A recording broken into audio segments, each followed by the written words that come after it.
বলো বলো শ্রীমদ ভগবদ গীতা কি বলো বলো শ্রীমদ ভগবদ গীতা কি বলো বলো শ্রীমদ ভগবদ গীতা প্রীতি প্রেমানন্দে। উপস্থিত সকল সাধুগুরু বৈষ্ণবের রাঙ্গা শ্রীচরণে প্রণতি নিবেদন করে শ্রীমদ ভগবদ গীতা পাঠ আরম্ভ করছি, কীর্তন আরম্ভ করছি।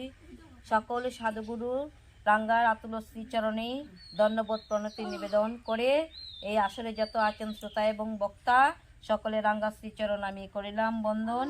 সকল সাধুগুরু বৈষ্ণবের শ্রীচরণের পদধূলা আমার মস্তকে আমি করিলাম ধারণ। হরি। আমরা সকল ভক্তবৃন্দগণ একই সাথে ভগবানে রাঙ্গার আতুল শ্রীচরণে এই দেহ মন প্রাণ আত্মসমর্পণ করব। আপন আপন শ্রী গুরুদেবের ধ্যান করব। শ্রী গুরুদেবের আতুল শ্রীচরণে এই মন সমর্পণ করে শ্রী গুরুদেবের ধ্যান করব। তৎসঙ্গে সাধুগুরু বৈষ্ণবের শ্রীচরণে প্রণতি নিবেদন করে আজকের শ্রীমদ ভগবদ গীতা পাঠের কীর্তন আরম্ভ করব। সকল ভক্তবৃন্দগণ আমরা পরব্রহ্মের নাম একই সাথে সকল ভক্তবৃন্দগণ মিলে আমরা উচ্চারণ করব। ওম তৎসৎ ওম তৎসৎ ওম তৎসৎ। ওম অখণ্ড মণ্ডলাকারং ব্যাপ্তং যেন চরাচরং তাতে পদমে দর্শিতো মে যেন তস্মৈ শ্রী গুরুবে নমঃ। গুরু ব্রহ্মা গুরু বিষ্ণু গুরুদেব মহেশ্বর গুরুরেব পরম ব্রহ্ম তস্মৈ শ্রী গুরুবে নমঃ। হে কৃষ্ণ করুণা সিন্ধু দীনবন্ধু জগৎপতে গোপেশ গোপিকা কান্ত রাধাকান্ত নমস্তুতে। ওম নমো ব্রাহ্মণো দেবায় গোব্রাহ্মণ হিতায় চ জগদিতায় শ্রীকৃষ্ণায় গোবিন্দায় নমো নমঃ।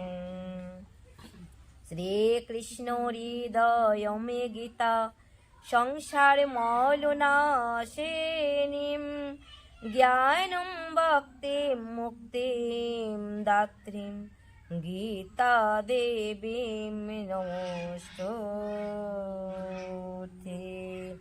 ওম বৃন্দায় তুলসী দেবৈ প্রিয়ায় কেশবস্য চ কৃষ্ণ ভক্তি পদে দেবী সত্যবত্যৈ নমো নমঃ।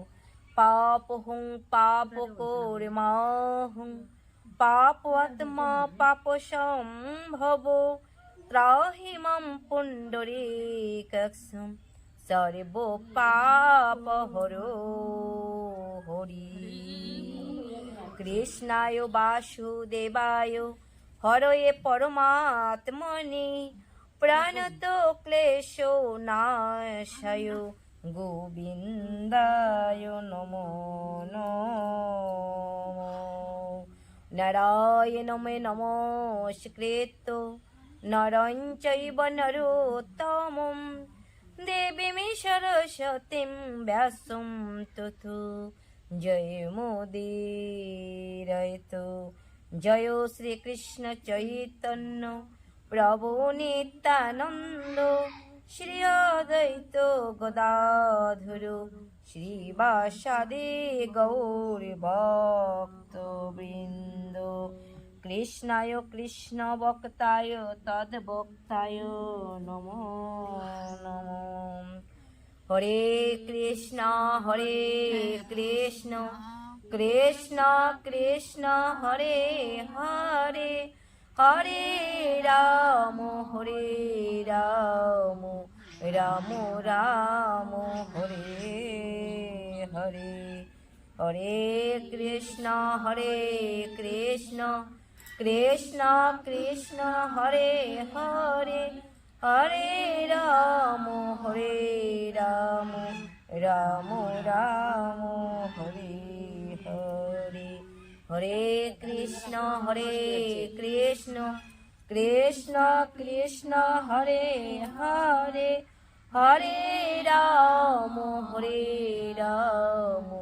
রাম রাম হরে হরে। বলো কৃষ্ণ প্রীতি প্রেমানন্দে। ৬ষ্ঠ অধ্যায় অভ্যাস যুগ বা ধ্যান যুগ নিয়মতান্ত্রিক ধ্যান চর্চার মাধ্যমে অষ্টাঙ্গ যোগ অনুশীলন মন ও ইন্দ্রিয় আদি দমন করে।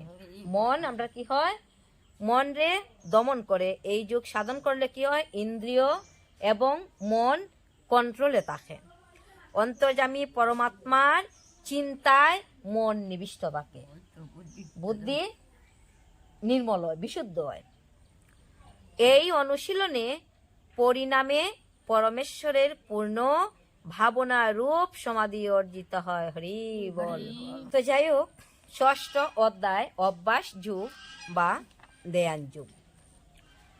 শ্রী ভগবান উবাচ অনাশ্রিত কর্ম ফলম কার্যম কর্ম করোতি যো সো সন্ন্যাসী চ যোগী চ ন নিরগ্নিয় চ অক্রিয়। পরমেশ্বর ভগবান বললেন, যিনি অগ্নিহোত্রাদি কর্ম ত্যাগ করেছেন এবং দৈহিক চেষ্টাশূন্য, তিনি সন্ন্যাসী বা যোগী হইতে পারে না, যোগী নন। যিনি কর্মফলের প্রতি আসক্ত না হয়ে তার কর্তব্য কর্ম করেন, তিনি যথার্থ সন্ন্যাসী বা যথার্থ যোগী। তো এই ধ্যান যুগে পরমেশ্বর ভগবান অর্জুনকে কি উপদেশ দিতেছে? প্রথমেই পরমেশ্বর ভগবান অর্জুনকে বললেন যে যিনি বা যে ভক্ত অগ্নিহোত্রাদি যজ্ঞ কর্ম পরিত্যাগ করেছেন, দৈহিক চেষ্টা শূন্য, দেহ দ্বারা তার কোনো চেষ্টা নেই, তিনি কখনো বা কোনোদিন যোগী হইতে পারে না। যিনি কর্মফলের প্রতি আসক্ত না হয়ে তার কর্তব্য কর্ম করেন, তিনি যথার্থ সন্ন্যাসী বা যোগী। আমার কর্তব্য, আমি কর্ম করব, এই গৃহ পরিচালনা, ভগবানের সেবা করা, ভগবত সেবা করা, ভক্তের সেবা করা, এগুলি হচ্ছে আমার দায়িত্ব ও কর্তব্য। তাই শুধু কর্তব্য মনে করে আমরা কি করব, নিজের কর্ম নিজে করব। এই অধ্যায়ে ভগবান শ্রীকৃষ্ণ বর্ণনা করেছেন যে অষ্টাঙ্গ যোগ হচ্ছে মন ও ইন্দ্রিয়গুলিকে সংযত করার একটি পথ। মন কি করে কন্ট্রোলে রাখা যায়, মনকে কি করে বশীভূত করা যায়, এই ৬ষ্ঠ যুগ হইল এই মানুষ অভ্যাসের দাস। এর সেবা করাই হচ্ছে এই ধ্যান যোগের মুখ্য উদ্দেশ্য। ব্যক্তিগত স্বার্থ অথবা ভোগ বাঞ্ছা ব্যতীত কেউই কোনো কর্ম করে না। কেউ কোনো কর্ম করে ব্যক্তিগত স্বার্থ ছাড়া? তো শ্রীমদ্ ভগবত গীতা বলছে ব্যক্তিগত স্বার্থ ছাড়া কেউ কোনো কর্ম করে না। তথাপিও সাফল্যের মানদণ্ড হচ্ছে কর্মফলের প্রত্যাশা না করে ভগবান শ্রীকৃষ্ণের জন্য কর্ম করা। হরি বল। সত্যিই আমরা গৃহকর্ম করি, নিজের স্বার্থ আছে তার পিছনে। তো বলছে ভগবানকে যে আমরা সেবা করব, তার পিছনে যেন কোনো স্বার্থ থাকে না। প্রতিটি জীবই ভগবানের অবিচ্ছেদ্য অংশ, তাই ভগবানের সেবা করাই হচ্ছে তাদের একমাত্র কর্তব্য। শরীরের বিবিধ অঙ্গ প্রত্যঙ্গ সম্পূর্ণ শরীরের পালন পোষণের জন্য কর্ম করে। হাত, চোখ, নাক, মুখ, এই সবগুলা কেন কর্ম করে? এই শরীরটাকে, এই দেহটাকে ভালো করে পরিচালনা করার জন্য। যদি একটা অঙ্গের মধ্যে যদি আমরা আঘাত পাই, তাহলে আমরা দেহটা কি ঠিক সেরকম চলে না। তো যাই হোক, এই কথাই বলছে যে শরীরের অঙ্গ প্রত্যঙ্গ, যে প্রতিটি অঙ্গ আছে প্রত্যঙ্গ আছে, এই শরীরটা যাহাতে ভালো করে পালন পোষণ করে তার জন্য কর্ম করে। তো তাদের আংশিক স্বার্থের জন্য নয়। চোখের কোনো স্বার্থ আছে, কার স্বার্থ? এই দেহটার স্বার্থ। তেমনি যে মানুষ ব্যক্তিগত স্বার্থের পরিবর্তে পরব্রহ্মের তৃপ্তির জন্য কর্ম করেন, তিনি হচ্ছেন প্রকৃত সন্ন্যাসী বা প্রকৃত যোগী। হরি বল। দশরথের পুত্র বলে না, বলে কি? দশরথের পুত্র বলে না, সবাই বলে রঘুনন্দন। তে রঘুবংশ কোন বংশ? সূর্য বংশ না চন্দ্র বংশ? সূর্য বংশ। তো রঘুনন্দন হইল সূর্য বংশ। এই সূর্য বংশ থেকে কার জন্ম হইল? ভগবান শ্রীরামের জন্ম হইল, যা অচ্যুত, কখনো চ্যুত হয় না। তো আমরা যে যে বংশে জন্মগ্রহণ করছি সেই বংশে কিন্তু একটা পরম্পরা দ্বারা আছে, যাতে আমরা সেই বংশ থেকে আমরা অচ্যুততাকে যেন বিচ্যুত না হই। হরিবল। আপন আপন বংশ পরম্পরা ক্রমে আপন আপন যে আমরা যে বিধি বিধান সবকিছু আছে না, সবটাই তো আছে। তো তাই বলছে শাস্ত্রে যে অচ্যুত থেকে যেন কখনো আমরা বিচ্যুত না হই। তো পরধর্মের প্রতি এখন আমাদের মন আকৃষ্ট। কেন আকৃষ্ট? যে পরধর্ম সুন্দর, পরধর্ম জাকজমক, এটাই তো। তো ভগবান কৃষ্ণ কি হয়েছিল অর্জুনরে? যে অর্জুন, স্বধর্ম নিধনং শ্রেয় আর পরাধর্ম ভয়াবহ। এই শ্লোকের তো মর্মার্থ হইল যে যে যে বংশে জন্মগ্রহণ করছো, যে যে কি বলে কর্ম নিয়ে জন্মগ্রহণ করছো, আমরা সেই কর্ম দায়িত্ব আমরা পালন করতাম। যেমন অর্জুন হয়েছে, অর্জুন তুমি ক্ষত্রিয় কুলে জন্মগ্রহণ করছো। কুল শব্দের তো বংশ। তো তোমার ধর্ম কি? তোমার ক্ষত্রিয় ধর্ম রক্ষা করা। কৃষকের ধর্ম কি? তার কৃষিকর্ম করা। নম্বর শ্লোক, যম সন্ন্যাস সমিতি প্রাহু জিগম তম বিদ্যি পাণ্ডব ন হসন্ন্যাস্তম সংকল্প যোগী ভবতি কশ্চন। হে পাণ্ডব, যাকে সন্ন্যাস বলা যায় তাকেই যোগ বলা যায়, কারণ ইন্দ্রিয় সুখ ভোগের বাসনা ত্যাগ না করলে কখনোই যোগী হওয়া সম্ভব নয়। হরে কৃষ্ণ, হরি বল। তাইলে চিন্ময় কৃষ্ণ দাস প্রকৃত যোগী। নিজের কোনো তৃপ্তি বা বাসনা নেই যে আমার সনাতন ধর্ম আমি টিকাইয়া রাখবো, সনাতন ধর্ম যাতে জাগিয়ে উঠে, এটাই হলো তার চিন্তাধারা। আমি মরলে কোনো ক্ষতি নাই, তবু আমার ধর্ম টিকুক, আমার ধর্ম থাকতো।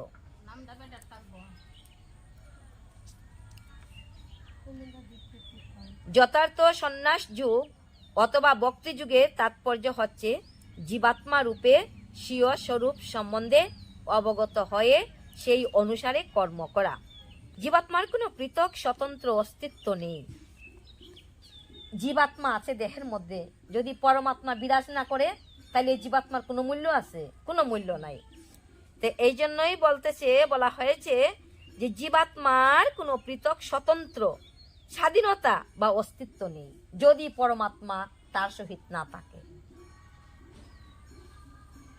একটা গাড়ির সবকিছু আছে, তার ইঞ্জিন আছে, তার সবকিছু পরিপূর্ণভাবে আছে, যদি ড্রাইভার না উঠে তাহলে গাড়ি চলবো? গাড়ি চলতো না। ঠিক তদ্রূপ এই দেহরূপ গাড়ির ড্রাইভার হচ্ছে যিনি পরমাত্মা। হরি বল। পরমাত্মা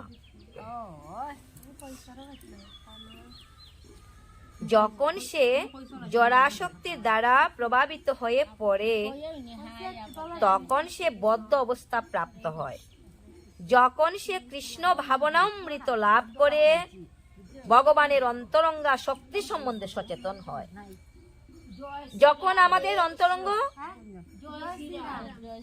জয় শ্রীরাম, প্রেম সে কহো সীতাপতি রামচন্দ্র ভগবান কি জয় শ্রীরাম।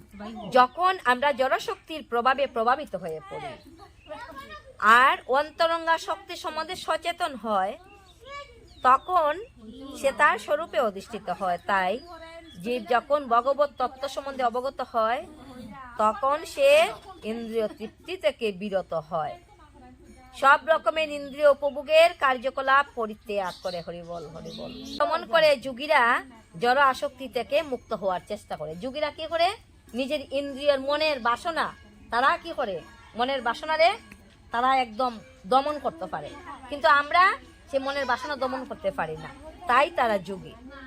কিন্তু কৃষ্ণ ভক্ত তার সব কয়টি ইন্দ্রিয়ই ভগবান শ্রীকৃষ্ণের সেবায় নিয়োজিত করে। হরিবল। সব কয়টি ইন্দ্রিয়, মন, হাত, চোখ, মুখ, সব ইন্দ্রিয় দিয়া তারা ভগবানের সেবা করে।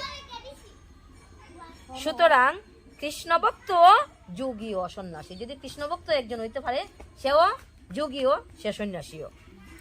জ্ঞান ও ইন্দ্রিয় নিগ্রহ বিষয়ক যোগের প্রয়োজন কৃষ্ণ ভাবনায় আপনা থেকেই পূর্ণ হয়ে যায়। স্বার্থ সিদ্ধির প্রবৃত্তি পরিত্যাগ করতে না পারলে জ্ঞান অথবা যোগ সাধন করার কোনো অর্থ হয় না। জীবনের চরম উদ্দেশ্য হচ্ছে সব রকম ব্যক্তিগত স্বার্থ ত্যাগ করে ভগবানের সন্তুষ্টি বিধানে ব্রতী হওয়া। যিনি পরম তত্ত্ব উপলব্ধি করতে পেরেছেন, অর্থাৎ যিনি কৃষ্ণ ভাবনার অমৃত লাভ করেছেন, ইন্দ্রিয় সুখ ভোগের প্রতি তার আর কোনো স্পৃহা থাকে না। তিনি সব রকম বা সব সময় ভগবান শ্রীকৃষ্ণের ইন্দ্রিয় তৃপ্তি সাধন করবার চেষ্টায় মগ্ন। যারা ভগবত তত্ত্বজ্ঞান লাভ করতে পারেনি, তাদের পক্ষে জড় ইন্দ্রিয় তৃপ্তি সাধন করা ছাড়া আর কোনো উপায় নেই। কারণ নিষ্ক্রিয় স্তরে কেউ এক মুহূর্ত থাকতে পারে না। কৃষ্ণ ভাবনামৃত অনুশীলন করার ফলে সব কয়টি প্রয়োজনীয় যথার্থভাবে সাধিত হয়। হরি বল। অষ্টাঙ্গ যোগ অনুষ্ঠানে যারা নবীন, তাদের পক্ষে কর্ম অনুষ্ঠান করাই উৎকৃষ্ট সাধন। হরি বল। আমাদের মতো যারা আছি, আমরা কি করা উচিত? কর্মের অনুষ্ঠান করা। কারণ আমরা যোগ অনুশীলন করা সম্ভব নয়, আমরা সবাই কি গৃহস্থ, তাই আমাদের কর্ম করাই আমাদের একমাত্র উদ্দেশ্য থাকবে, যাতে সেই কর্ম করে আমরা গোবিন্দকে তুষ্ট করতে পারি। এটাই হচ্ছে সাধনা। আর যারা ইতিমধ্যে যোগারূঢ় হয়েছেন, তাদের পক্ষে সমস্ত কর্ম থেকে নিবৃত্তি উৎকৃষ্ট সাধন। ভগবানের সঙ্গে যুক্ত হওয়ার পন্থাকে বলা হয় যোগ। এই যোগ আবার তিনটি ভাগে ভাগ করা হয়েছে, যে জ্ঞান যোগ, ধ্যান যোগ ও ভক্তি যোগ। এই সিঁড়ির প্রথম ও সর্বোচ্চ সোপানকে যথাক্রমে যোগারূঢ় ও যোগারূঢ় স্তর বলা হয়। অষ্টাঙ্গ যুগের প্রাথমিক স্তরে নিয়ন্ত্রিত জীবন যাপনের মাধ্যমে আসন অভ্যাস করে ধ্যান করার প্রচেষ্টাকে সকাম কর্ম বলে গণ্য করা হয়। হরিবল। এই আসরে যতক্ষণ সময় আছি আমরা ভক্তবৃন্দগণ, যে আসন রে বসে আছে আসন করে, তো এই আসন করার বা এই আসন অভ্যাস করে যারা ধ্যান করার চেষ্টা করে, তাদেরকে কি বলে? সকাম কর্ম বলে গণ্য করা হয়। এই সমস্ত ক্রিয়ার প্রভাবে ক্রমশ ইন্দ্রিয়গুলিকে নিয়ন্ত্রণ করার জন্য পূর্ণ মানসিকতা সমতা লাভ হয়। হরিবল। এটা হচ্ছে অভ্যাস। তো এইভাবে অভ্যাস করলে কি হয়? যে ইন্দ্রিয়গুলিকে নিয়ন্ত্রণে বা বসে রাখা যায়। এই যে কিছু আধা ঘন্টা হোক আর 1 ঘন্টা হোক, যতটুকু সময় আমরা সেই আসনে থাকি বা এই আসনে বসে থাকি, ততটুকু সময় ইন্দ্রিয়গুলায় কোনো কিছু করে মন একনিষ্ঠভাবে অবশ্যই আমরা বসতে পারি। এই কথাই বলা হয়েছে যে এই ক্রিয়ার প্রভাবে বা এই অভ্যাসের দ্বারাতে ইন্দ্রিয়গুলিকে নিয়ন্ত্রণ করা যায়। ধ্যান অভ্যাসে সিদ্ধি লাভ হলে উদ্বেগ সৃষ্টিকারী সব রকম মানসিক ক্রিয়াগুলি সম্পূর্ণভাবে পরিত্যাগ করা যায়। কৃষ্ণ ভাবনাময় কৃষ্ণ ভক্ত শুরু থেকে ধ্যানের স্তরে অবস্থিত, কারণ তিনি সর্বদাই শ্রীকৃষ্ণের কথা স্মরণ করেন। তিনি সর্বদাই ভগবানের সেবায় রত তাই তিনি সব রকম জাগতিক কর্মগুলি সম্পূর্ণভাবে ত্যাগ করেছেন বলে গণ্য করা হয়। হরে কৃষ্ণ, হরি বল।